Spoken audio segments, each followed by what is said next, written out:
ये मनुष्य रोबोट न बन जाए, इसके लिए भारी जहमत की जा रही है। तो चिंता सता रही है कि विज्ञान और टेक्नोलॉजी मानव को अगर कला से दूर कर दें, सांस्कृतिक विरासत से दूर कर दें, तो देर नहीं लगेगी उसको रोबोट बनने में। और इंसान को रोबोट बनने से बचाने के लिए कला जीवन का हिस्सा होनी चाहिए और कला निरंतर पुरस्कृत होनी चाहिए, अविरत पुरस्कृत होनी चाहिए। हर पीढ़ी दर पीढ़ी इसमें कुछ न कुछ जुड़ते रहना चाहिए और जुड़ना भी वो हो जो आगे के रास्ते भी खोलने वाला हो। और कला जगत को समर्पित लोगों ने सदियों से इस कार्य को निभाया है। आज यहां चाणक्य नाट्य का भी मंचन होने जा रहा है। मोटा मोटा मुझे याद है, शायद मैं गलती करता हूं कि कलाकार उसको ठीक कर लेंगे। शायद ये उनका 1001वां मंचन है यहां पर।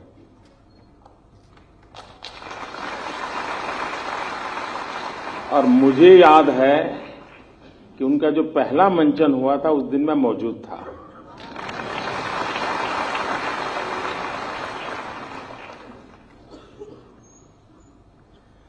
राजनीतिक विचारधाराएं कितनी आई कितनी गई, आर्थिक चिंतन कितने ही आए कितने ही गए, लेकिन एक चाणक्य है जो आज भी अजरा अमर है।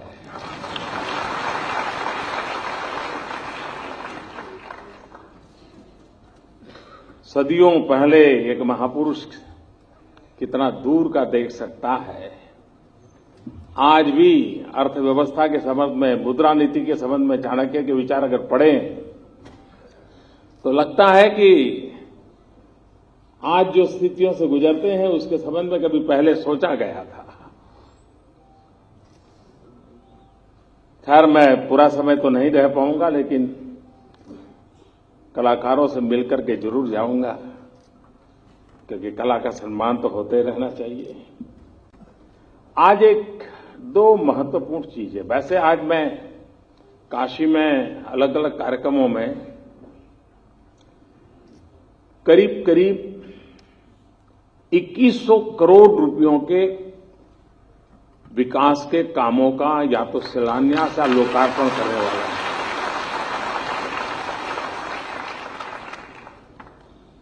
आज यहां बीएचयू में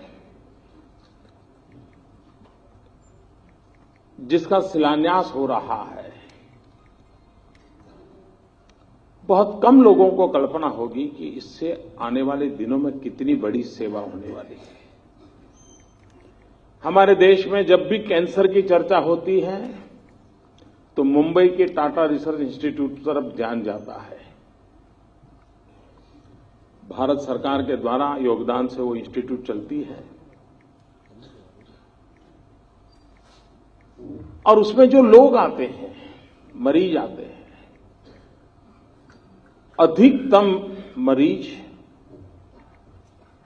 उत्तर भारत से आते हैं, उत्तर प्रदेश से आते हैं, उसमें भी पूर्वी उत्तर प्रदेश से आते हैं। और हम जानते हैं मुंबई में किस प्रकार से यहां का गरीब व्यक्ति, गांव का व्यक्ति जाएगा, क्या करेगा।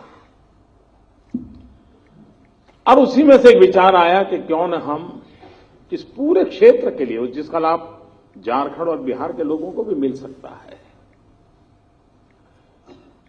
उसी स्तर का एक अंतर्राष्ट्रीय स्तर का कैंसर रिसर्च इंस्टीट्यूट बनाए, जिससे यहां के मरीजों को सेवा उपलब्ध हो, रिसर्च का भी काम हो और भारत सरकार इसकी देखभाल करे, ताकि टाटा इंस्टीट्यूट जैसा चलता है उसी लेवल का, एक इंटरनेशनल लेवल का ये इंस्टीट्यूट निर्माण हो। आज उसका शिलान्यास अभी हुआ। कभी करीब अभी अंदाज है 600 करोड़ रुपया, लेकिन हो सकता है उसको हमारे देश में 600 से 1000 होने में देर नहीं लगती है। लेकिन लागत के कारण कभी काम रुकेगा नहीं। मैं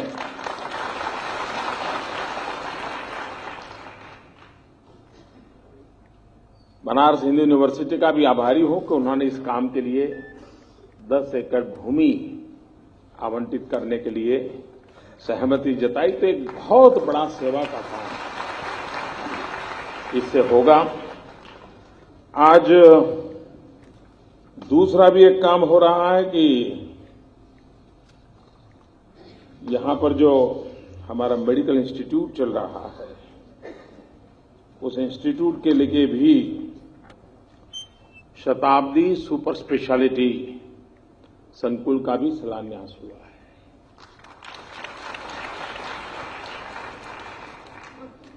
ये बात सही है कि एक जमाना था जब गांव में एक वैदराज हुआ करते थे, लेकिन गांव पूरा स्वस्थ होता था। वक्त ऐसा बदलता चला कि अब आंख वाला डॉक्टर अलग चाहिए, कान वाला अलग चाहिए, पैर वाला अलग चाहिए, हृदय वाला अलग चाहिए। कभी वो भी दिन आएगा कि बाएं हाथ वाला अलग होगा, दाहिने हाथ वाला अलग होगा।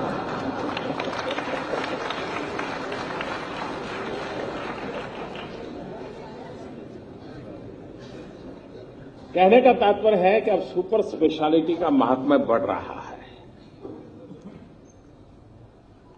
विशिष्ट बीमारी, विशिष्ट अवस्था का सीधा उसी पे फोकस करके ट्रीटमेंट करना और पूरे हेल्थ को इंटीग्रेटेड हो। और इसलिए आज आवश्यकता बन गई है कि सुपर स्पेशलिस्ट व्यवस्थाएं विकसित हो और सिर्फ सेवा न हो, रिसर्च भी हो।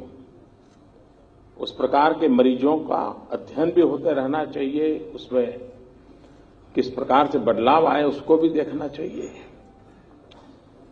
पहले का जमाना था कि वैदराज नाड़ी पकड़ के तय करता था क्या तकलीफ है। धीरे धीरे मेडिकल साइंस ने अनुभव के आधार पर तय होने लगा। डॉक्टर पेशेंट को 12-15 सवाल पूछता था और तय कर लेता, हाँ इसके आसपास कुछ होगा, और फिर वो प्रयोग शुरू करता था। लेकिन अब डॉक्टर का काम धीरे धीरे कम होता जा रहा है, टेक्नोलॉजी का बढ़ता चला जा रहा है। टेक्नोलॉजी तय करती है, मशीन के अंदर आपको डाल देते हैं, मशीन तय करता है कहां गलती है, कहां गड़बड़ है, और फिर डॉक्टर कहता है अच्छा ये है तो फिर ये करेंगे, ये है तो ये करेंगे। टेक्नोलॉजी का इंटरवेंशन मेडिकल साइंस में बहुत तेजी से बढ़ रहा है और उसके कारण परफेक्शन भी आ रहा है, प्रॉपर ट्रीटमेंट भी संभव हुई है और मरीज के उपचार के लिए भी एक अच्छी व्यवस्था विकसित हो रही है। भारत जैसे देश में उत्तम से उत्तम प्रकार की हेल्थ केयर के लिए हम सक्षम हैं। हमारे पास जो ह्यूमन रिसोर्स हैं, दुनिया के जो समृद्ध देश हैं, वहां भी भारत के डॉक्टरों की आज भी उन्हीं की आवाज सुनी जाती है। इतनी ताकत है। दुनिया के बड़े बड़े लोगों से कभी मिलते हैं तो परिचय करते हैं तो नहीं मेरा फलाना डॉक्टर है ना, वो इंडियन है, वो तुरंत बताते हैं। उनको बड़ा गर्व होता है वो इंडियन मेरा डॉक्टर है।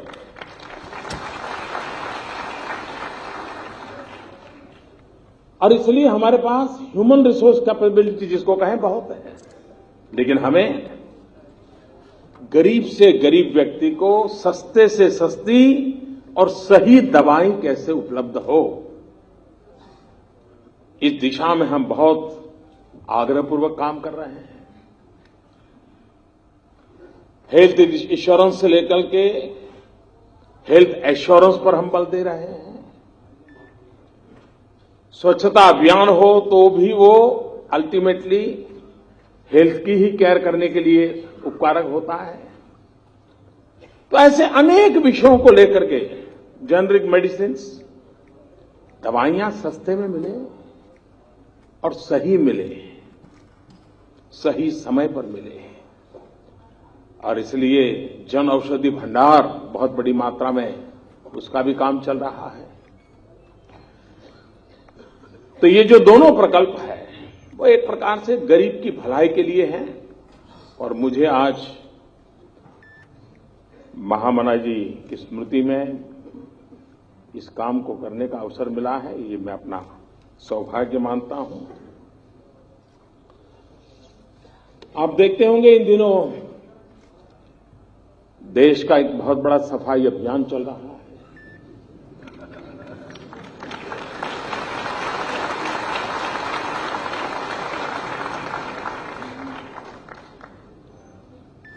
अगर गंदगी का बड़ा ढेर हो और वहां से आप गुजरते हैं तो दुर्गंध आती है। बार बार आते हैं जाते हैं तो पता है कि अब यहां दुर्गंध शुरू हो जाएगी, वहां पहुंचेंगे तो पूरी हो जाएगी।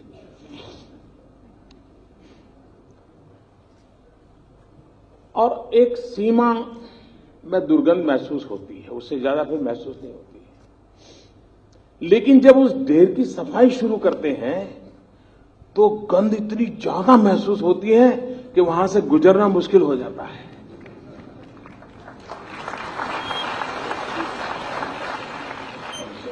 गंद का ढेर वैसे का वैसा पड़ा है तो एक सीमा तक ही गंध महसूस होती है, लेकिन जैसे ही उसको सफाई करना उठाना शुरू कर दिया तो ऐसी गंध महसूस होती है। आजकल आप देख रहे होंगे कैसी कैसी गंध महसूस हो रही है।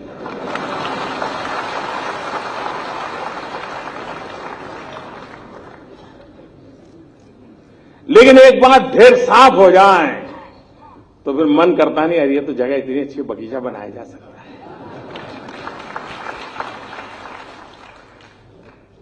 कान इतने सालों का ढेर गंध भरी पड़ी है,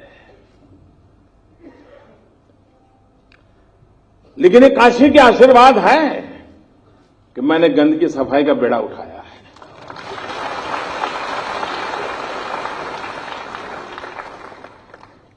भोले बाबा की धरती के आशीर्वाद में भी तो ताकत होती है।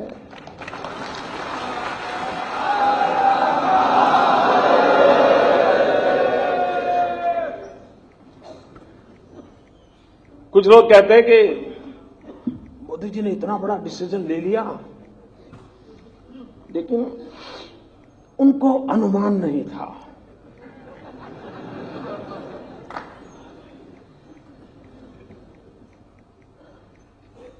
ये बात सही है कि बहुत सी चीजों का मैंने अनुमान किया था, लेकिन एक चीज का अनुमान करने में विफल हो गया। मैं नहीं कर पाया। अब वो मेरा देश, मेरे संस्कार था, क्या था मुझे मालूम नहीं, लेकिन मैं नहीं कर पाया। मैंने जब इस पूरा काम के लिए दिमाग खपा रहा था, योजना बना रहा था, कभी सोचा नहीं था कि देश के राजनेता कुछ और कुछ राजनीतिक दल हिम्मत के साथ बेईमानों के साथ खड़े हो जाएंगे।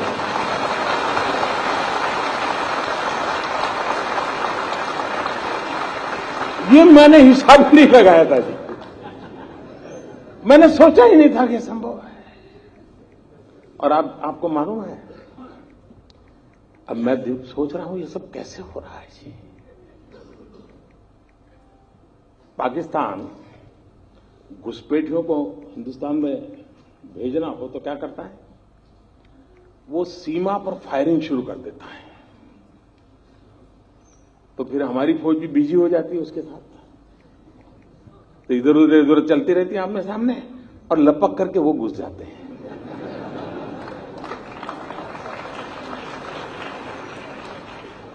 उनको कवर मिल जाता है बेईमानों को। इन दिनों संसद में आपने देखा होगा, तू मैं, तू मैं। तो इन लोगों को पीछे से, मुझे अब समझ आया ये होलना किसकी भलाई के लिए किया जा रहा है। पुराने जमाने में देखा होगा आपने, मेले होते हैं मेले, उसमें पिक पॉकेटर आते हैं, तो उनको लगता है ये सबसे बढ़िया जगह है, एक दिन में ज्यादा बिक्री कमाई हो सकती है, जेब कतरे आ जाते हैं। लेकिन वो बड़े चालाक होते हैं जी। वो जेब कतरा जेब काटेगा तो उसका जो साथी दूर खड़ा है उसको पता चलता है अब काम हो गया, तो उधर की तरफ दौड़ता है, ये चोर चोर भाग रहा है, चोर भाग रहा है, चोर भाग रहा है, तो पुलिस सब वहां भागेगी और वो जेब कतरा आराम से उधर से निकल जाएगा।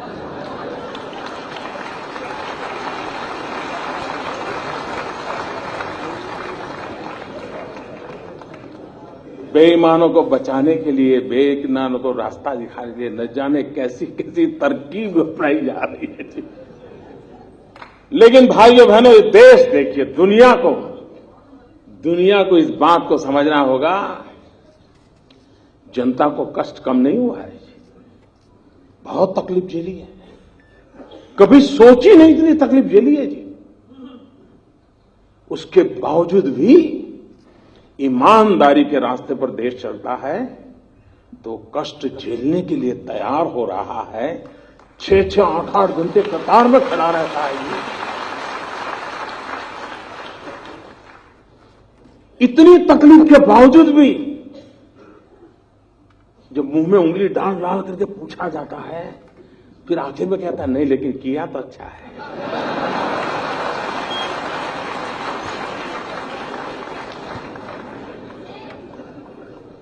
साहब,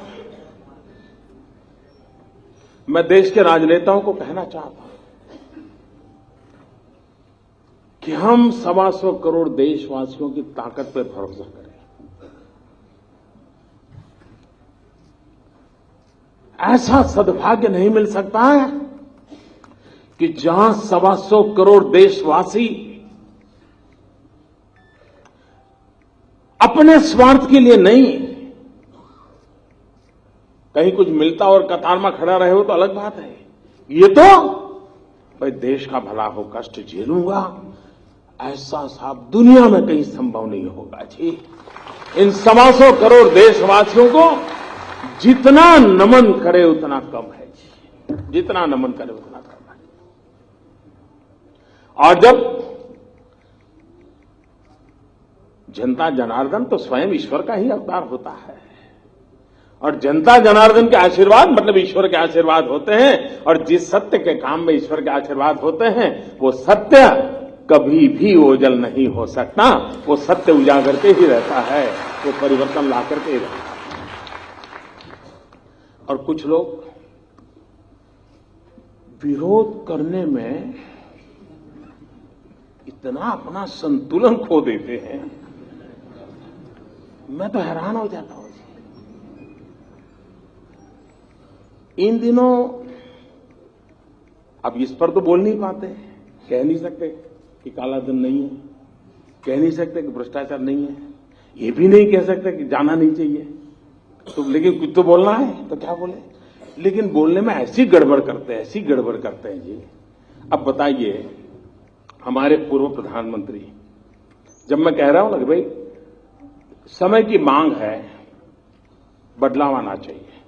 अब एक जमाना था चांदी का रुपया होता था, वही करेंसी में चलता था। वक्त बदलते बदलते कागज का आ गया, चल रहा है कि नहीं चल रहा है। अब वक्त बदल रहा है तो टेक्नोलॉजी से ऑनलाइन बैंकिंग हो रहा है, आपके मोबाइल फोन में ही आपकी बैंक है। तो मैं जब कह रहा हूं कि भाई अब बिना जेब में नोटों के थप्पे भरे बिना भी काम हो सकता है, तो भारत के भूतपूर्व प्रधानमंत्री डॉक्टर मनमोहन सिंह जी, और लोगों को लगता है कि मनमोहन सिंह जी वित्त मंत्री थे, फाइनेंस हमारे देश के प्रधानमंत्री थे, लेकिन बहुत कम लोगों को मालूम है कि 1970-72 से वो देश की अर्थव्यवस्था की कोर टीम में हमेशा रहे हैं। इतने लंबे सर तक और इतने साफ कुशलता, देखो कोई दाग उन पर नहीं लगता है, होता सब है।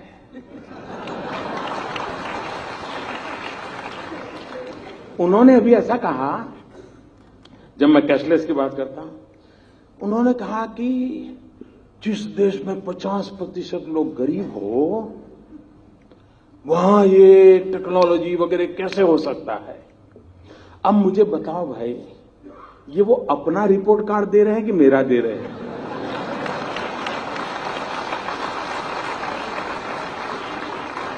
ये 50% गरीबी, ये विरासत किसकी मैं झेल रहा हूं जी?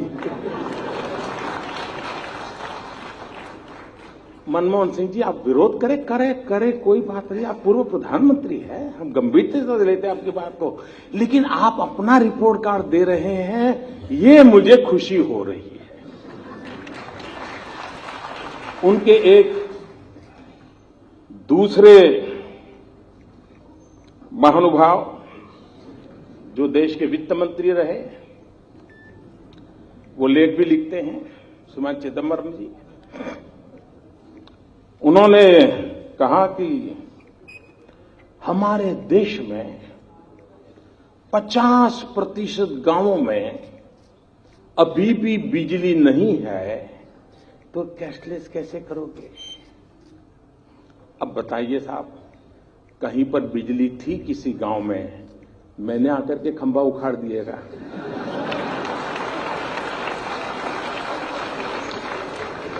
क्या मैंने आकर के तार काट दिया क्या? मतलब चिदम्बर जी, 2014 में तो आप कहते थे कि हमने इतना विकास किया है, काशी में मोदी की जमानत जब्त होनी चाहिए। अब कहते हैं 50% गांव अंधेरे में डूबे पड़े हैं। ये मोदी का विरोध करने में, ये देखिए साहब, ये काशी का बच्चा है।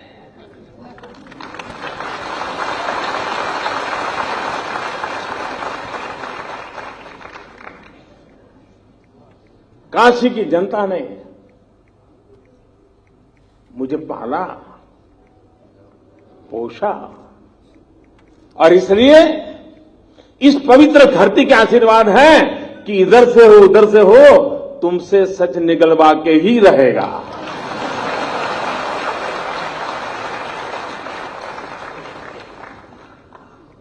उनके एक युवा नेता हैं, अभी भाषण सीख रहे हैं, ऐसे करते वो भी ऐसे करें।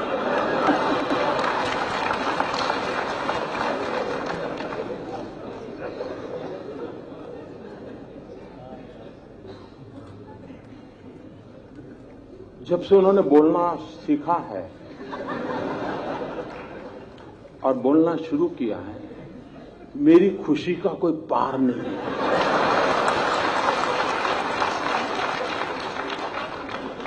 2009 में पता ही नहीं चलता था कि भाई इस पैकेट के अंदर क्या है, पता ही नहीं चलता था। अब पता चल रहा है कि भाई ये है, ये नहीं है। न बोलते तो बड़ा भूकंप आ जाता था, और देश को इतना बड़ा भूकंप झेलना पड़ता, ये देश 10 साल तक उभर नहीं सकता था। लेकिन अच्छा हुआ कि बोलना शुरू हो गया तो पता चल रहा है भूकंप की संभावना बची नहीं, क्योंकि देश की जनता समझ गई। जी, इन्होंने बड़ा मजेदार कहा। उन्होंने कहा, जिस देश में 60% लोग अनपढ़ हो, वहां मोदी ऑनलाइन बैंकिंग की बात कैसे कर सकता है? मुझे बताइए साहब, कोई पढ़ा लिखा था क्या? मैंने कोई जादू टोना किया कि वो अनपढ़ हो गया? ये 60% अनपढ़ थे। ये रिपोर्ट कार्ड आपने किसका दिया जी, जरा बताओ तो। भाइयों बहनों, ये क्या कर रहे हैं उनको भी समझ नहीं है जी। लेकिन अच्छा है, किसी का काला धन खुल रहा है तो किसी का काला मन खुल रहा है।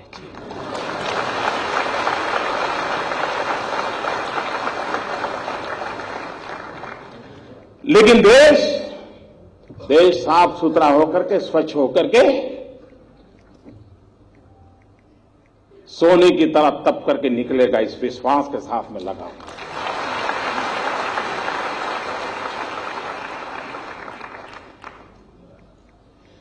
मैं यूनिवर्सिटी के कैंपस में आया हूं, पढ़े लिखे लोग हैं, मेरा आपसे आग्रह है, मेरी बीएचयू के सभी नौजवानों से आग्रह है, जो इस सभागृह में होंगे, जो बाहर होंगे, सबसे आग्रह है, और भूतपूर्व विद्यार्थियों से भी आग्रह है मेरा।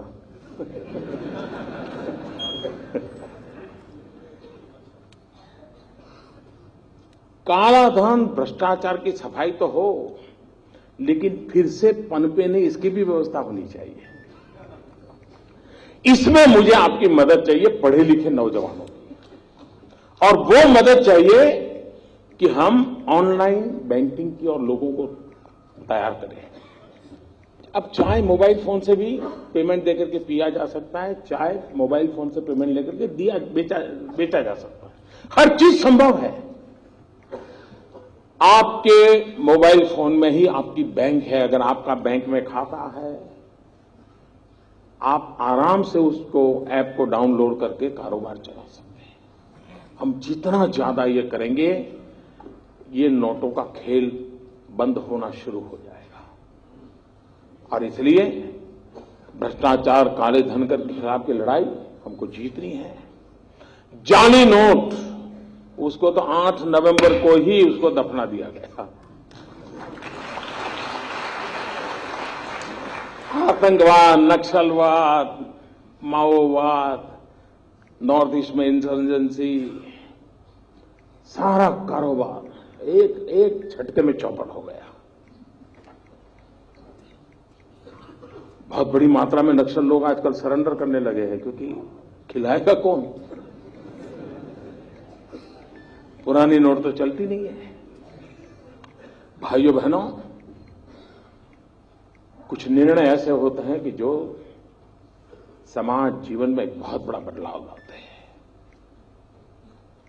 और कुछ लोगों को विरोध करना है। आप हैरान होंगे साहब, देश की सेना के जवान मौत को मुट्ठी में लेकर के पाकिस्तान में जाते हैं, आतंकवादियों से भिड़ते हैं, उनका खात्मा बुला करके वापिस आते हैं, जिंदा लौट करके आते हैं। कुछ लोगों को उसकी भी परेशानी हो गई कि सर्जिकल स्ट्राइक हुआ था कि नहीं हुआ था, बताओ। फिर उनको लगा कि देश का मिजाज अलग है, तो फिर चुप हो गए। देश की इंस्टीट्यूशंस पे इस प्रकार से माहौल बनाना कितना शोभा देता है क्या? लेकिन मुझे विश्वास है मेरे प्यारे भाइयों बहनों, और काशी की धरती पर से मुझे जो आशीर्वाद मिले हैं, नई ताकत मिली है, मुझे विश्वास है कि देश जिन इरादों को लेकर के हमारा साथ दे रहा है, उन इरादों को पूरा करने में हम कोई कसर नहीं छोड़ेंगे। बहुत बहुत धन्यवाद।